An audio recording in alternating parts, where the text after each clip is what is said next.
देवमन्त्री विशालाक्षः सदा लोकहिते रतः अनेकशिष्यसम्पूर्णः पीडां हरतु मे गुरुः।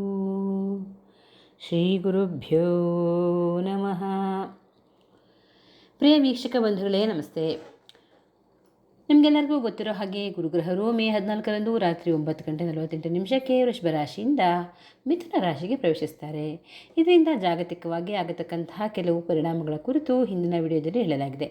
ಅದಕ್ಕೆ ಇನ್ನೊಂದಿಷ್ಟು ಸೇರ್ಪಡೆ ಮಾಡೋದಾದರೆ, ಚಿನ್ನದ ಬೆಲೆಯಲ್ಲಿ ಇಳಿತ ಆಗ್ತಾನೆ ಇರುತ್ತೆ. ಸಾಂಕ್ರಾಮಿಕ ರೋಗಗಳು, ಯುದ್ಧ ಭೀತಿ, ರಕ್ತಪಾತ, ರಾಷ್ಟ್ರ ರಾಜಕಾರಣದಲ್ಲಿ ಮಹತ್ತರ ಬದಲಾವಣೆಗಳು ಉಂಟಾಗುತ್ತೆ.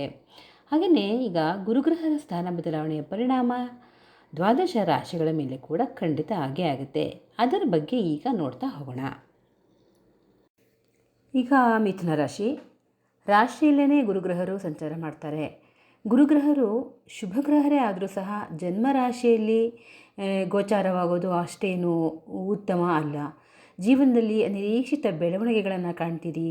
ಕೈ ಹಾಕಿದ ಕೆಲಸ ಕಾರ್ಯಗಳಲ್ಲಿ ವಿಘ್ನಗಳು ಉಂಟಾಗಿ ತೀವ್ರ ಸಂಕಟವನ್ನು ಅನುಭವಿಸ್ಬೇಕಾಗತ್ತೆ.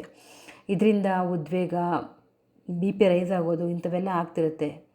ಇದರಿಂದ ಇದೇನಿದು ಬದುಕು ಗಾಳಿಪಟದ ಹಾಗೆ ಹೇಗಂದ್ರೆ ಹಾಗೆ ಹಾರಾಡ್ತಾ ಇದೆ, ಜೀವಮಾನ ಇಡೀ ಇದೇ ರೀತಿ ಕಷ್ಟ ಇರುತ್ತಾ ಅಂತ ಅನ್ನಿಸ್ಬಿಡುತ್ತೆ.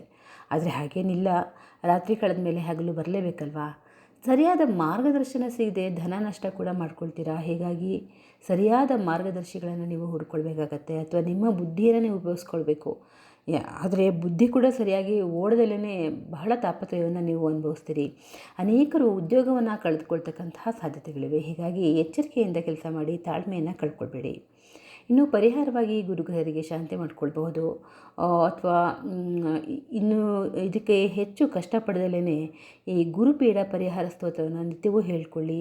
ಮತ್ತು ಪ್ರತಿ ಬುಧವಾರ ಅಥವಾ ಗುರುವಾರ, ಅಥವಾ ಸಾಧ್ಯವಾಗದಿದ್ದರೆ ತಿಂಗಳಿಗೊಂದು ಬುಧವಾರ ಅಥವಾ ಗುರುವಾರ ನಿಮ್ಮ ಇಷ್ಟದ ಗುರುಗಳಿಗೆ ಅರಿಶಿಣದ ಪುಡಿಯನ್ನು ಅರ್ಪಿಸಿ, ಕಡಲೆ ಹಿಟ್ಟಿನಿಂದ ಮಾಡಿದ ಸಿಹಿ ಪದಾರ್ಥಗಳು ಅಂದರೆ ಮೈಸೂರು ಪಾಕು, ಲಾಡು ಇತ್ಯಾದಿಗಳನ್ನು ಹಂಚಿ ಶುಭವಾಗಲಿ.